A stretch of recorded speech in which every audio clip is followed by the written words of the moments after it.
Hello, Labbers. Welcome back. So today we're going to be starting a new unit about dramatic play. And I'm sure you guys have heard me mention dramatic play throughout all of last semester when we were talking about language facilitation strategies. Um, but I wanted to give more background as to what dramatic play is, why it's important, how it's so impactful for students, and then next week, we're going to get into the best way to actually do dramatic play. So this week's just going to kind of be the educational background component. And then next week will be the how-to week. So what is dramatic play? It's acting out a real life scenario using language that adults use. And there's usually a script of how scenarios play out. And this seems odd. When I first learned about dramatic play, I also was like, that's weird. Like, don't we want kids to be using, novel utterances? Why would we want to give them a script to follow? But if you think about it, in real life, there is a script that people follow. So if you're at the grocery store and the cashier is checking you out, typically they'll ask something like, how are you today? Did you find everything okay? Do you have a card, like a whatever card, Ralph's card, Target card? And then they'll ask you for your credit card. So it's a very scripted out interaction that you have every time. It's usually the exact same conversation, no matter who the cashier is, or if you're the cashier, it's the same conversation, no matter who the customer is. Same thing for at a restaurant. You sit down at the table, the waiter comes, hi, I'm so-and-so, how are you doing today? Can I start you off with anything to drink? They'll bring you your drink and then they'll ask for your food order. They'll bring you your food, then you ask for the check and they bring it to you, right? So even though it's a novel interaction, it's the same kind of interaction no matter what restaurant you go to. And you're usually going to use the same vocabulary no matter what the situation is. And so it's actually very helpful to practice these scripts with the preschoolers because then they're able to learn how to interact when they're in that real life scenario. And once they've been exposed to it, then when they go and live out that scenario in real life with their parents, they'll have a background in it, they'll know the vocabulary, they'll know the script, and so they'll be able to actually benefit from it in the real world, more so because they have the background knowledge that they need in order to understand that script. It's also really helpful to have the same script for a week or two because it'll help solidify the vocabulary and rules that the children are going to be having. So for example, if you're doing like a grocery store, the child will really start to understand, okay, you're the customer and I'm the cashier. And they'll really start to understand the vocabulary of the maybe cash register, shelves, certain items that you might have out, like food or detergent, stuff that you might commonly buy at a grocery store. And it'll also help them move from a memorized script to a more natural use of the script. So at first, if you introduce the script, usually you're going to be acting it out and they're just going to copy exactly what you said, like word for word. But then the more you do it, then it will become more natural, where even though it's like that example I gave earlier, like even though it's a novel interaction, it's still going to be about the same kind of language used. And it's really cool to see play out in real life if you haven't before. So why is dramatic play important? It seems like kind of an odd skill to work on. Excuse me. And the reason why is because it's going to introduce language to that a child may not have heard before. So maybe the child has a nanny and has never gone grocery shopping before, or maybe he comes from a very low SES neighborhood and their family doesn't have the funds to go to a restaurant. So maybe he's never heard that before. But also there's situations where it's not like so real life. So like we have a theme on like castles, and there's like a princess and a prince, and the prince has to come save the princess from the dragon.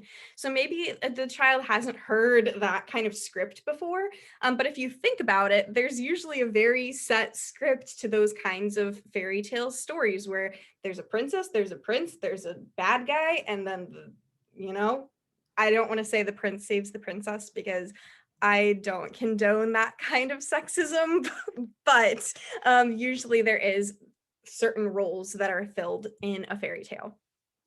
Um, so also it teaches them to act appropriately in a variety of situations. So if they can understand the script, it can help lower like temper tantrums and stuff when they're out in the real world because they know the script. They know that a temper tantrum doesn't fit with the script. And so it can really help them. It can also help them work with their peers towards a common goal. And the reason for that is because you need the different roles to complete the script. And so you have to have the cashier, you have to have the waitress, you have to have the server. And they have to interact with each other in order to complete the script. And so it really provides an example of teamwork, especially at an age where kids are starting to transition from, parallel play, which is playing side by side, but not really interacting. And it kind of helps push them towards that interaction in their play.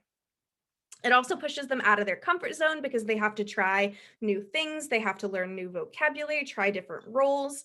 It teaches perspective taking, right? So think about how complicated it is to enter in as the vet and then the next day have to switch and you now have to be the customer. So the first day you're taking the perspective of the vet, the next day you're the customer. So you really have to change your headspace and learn the different roles and how different people might feel, what their different language is, and that helps translate into, okay, so when I'm this person, I feel this way and I say this. When I'm this person, I feel this way and say this. And then they can kind of shift that into, okay, so maybe in this situation, I can think about what my mom might be thinking, or I can think about what my teacher might be thinking because they get to practice how that person might be thinking. And it's also really fun and it's creative and it allows kids to act and be silly and it's very hands-on, which is always a plus. Again, it builds vocabulary. So vocabulary is learned best when it's used in a variety of contexts, right? So if you're just reading a book to a kid, they'll hear the word, but that doesn't necessarily mean that they're going to learn the word because they haven't used it yet, right? So the more exposure to a word, the more solidified it becomes. So you can read the same word to a kid as much as you want, but it's still never going to be enough as when they are actually using it, because then they have to really think about, okay, where in a sentence does this word fit? Is it they're not going to be thinking this explicitly of like SVO, subject verb object, but subconsciously they'll be thinking about that. Okay, where is it appropriate to use this word? What does this word mean? And then a really important thing to note is that children with language disorders require 3 times more exposure to a word to learn it than their peers. So if a typically developing child needs to hear a word 5 times to learn it, children with language disorders need to hear it 15 times. And so by using these scripts where you have to use the same vocabulary in different contexts over multiple days in different roles, it really just gives the best exposure for them. And again, I put this last note here. When you're learning a new word, like in a chemistry class or something that you're not very used to that kind of jargon, do you learn it best when you just hear it once? Do you learn it best when you just read it in a book one time? Or do you learn it best when you're actually using it? Right. And so dramatic play is going to give you exposure in all 3 ways. They're going to hear the word, they're going to be able to see it written, even if they can't decode yet. And they're also going to have to use it. And so that's going to give them that triple exposure to the word and help them learn it quicker and better. So similar to vocabulary, we're going to be expanding their language with dramatic play. It's a great setup for using all of the language facilitation strategies we learned last semester. That's why one of the first videos this semester was a review of all of the language facilitation strategies, because this is just the best time to use it, right? Because they're going to be using new vocabulary, so you can show them how to build it up and break it down. They might use the vocabulary word in like a 2-word utterance. So they might say like me cashier. And you can be like, I want to be the cashier, right? So showing how you can expand it. Again, adults don't typically use 1 to 2 word responses. other than like if the cashier's like, "Did you find everything okay today?" And then the customer might be like, "Yeah." Like that could be an example of a 1 to 2 word response. But typically, like if the waiter comes up and is like, "What can I get you today?" Right? "What can I get you today?" That's 6 words. Um, and then the adult is probably going to respond like, "I want the soup." That's 4, right? And so it kind of really pushes them to use longer utterances because 1 to 2 words don't fit the script. And so it's going to really benefit both you and the child because it kind of forces them to use more language. But also, it's a great opportunity for you to show them how to use the language. It also gives the opportunity to use it in different contexts and sentences, right? So if you're the cashier, you might be talking about how, "Oh, sorry, we're out of detergent today." If you're the customer, you could say, "Oh, I couldn't find the detergent." And so this word detergent that the kid might never have heard, now they're using it in different perspectives and different contexts. And then also hearing feedback from the clinician or teacher and then the peers is really valuable too, right? Because if they mess up the script, their peers are going to kind of call them out on it. Um, but also the clinician or teacher is giving a model, the peers are giving a model. And so the child's just being able to see everybody using this really great, rich language, and it's going to help them understand how to use it because they have so many great models. It's also going to help with your pragmatic skills, right? So making eye contact, conversational turn taking, that's a huge one for this. Conversational repairs, that's when you're having a conversation with somebody and they don't quite understand what you're saying. And then you have to correct them like, "Oh, no, no, no, no, I didn't mean that. I meant this." And then kind of rephrasing it in order to help the person understand what they meant. And when you do that, you want the child to say it in a new way so that the person can understand.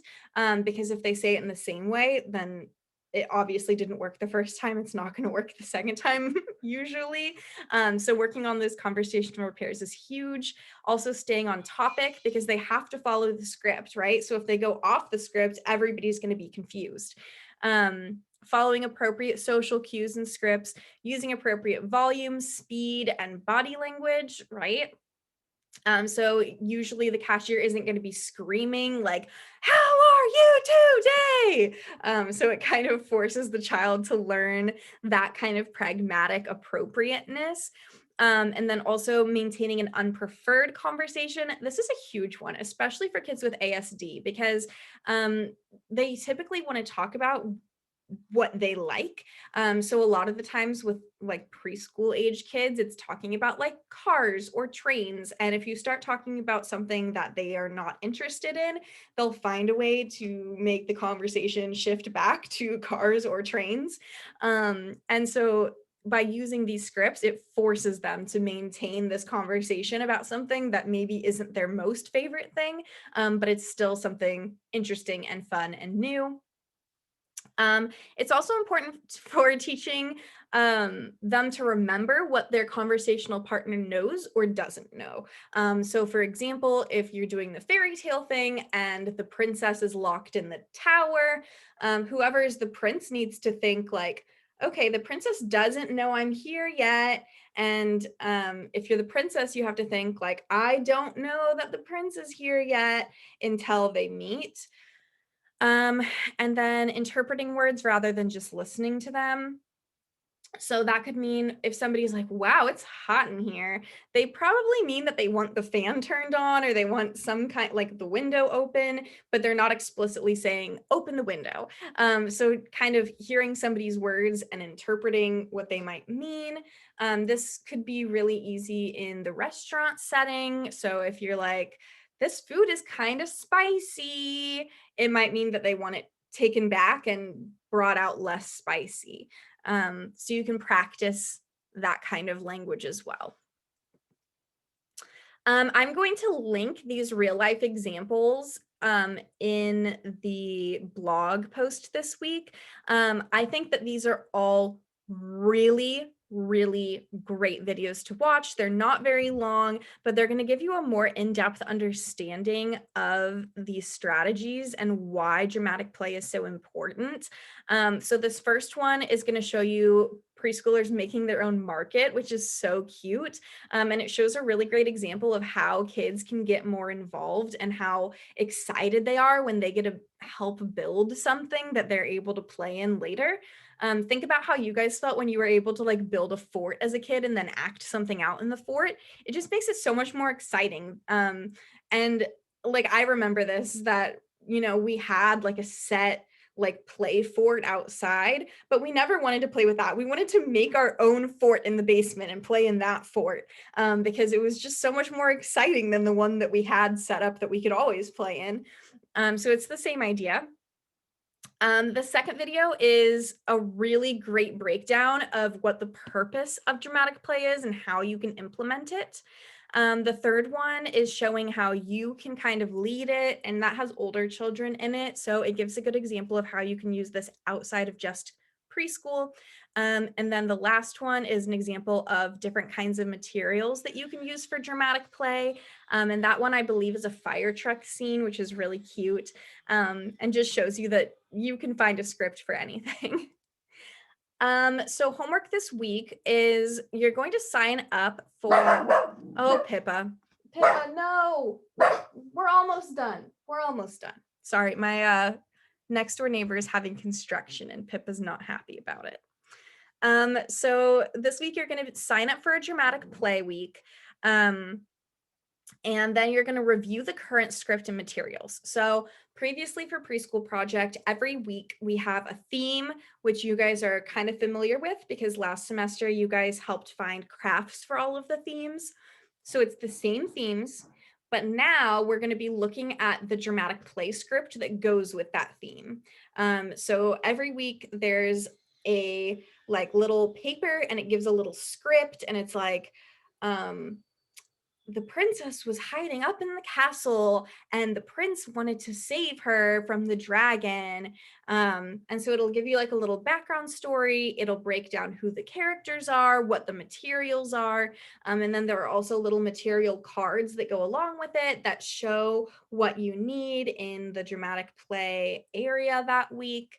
And so what I'm going to have you guys do is review all of our current scripts and materials, and just make sure that they are following best practice for preschool. And then you guys are going to make a new script, including what materials you think would be beneficial and how you could make it even more interactive for the students. This script could follow one of our current topics, or it could be a completely new topic. It's up to you guys. And so I'll make a sign up in the drive so you guys are not doubling up on everything.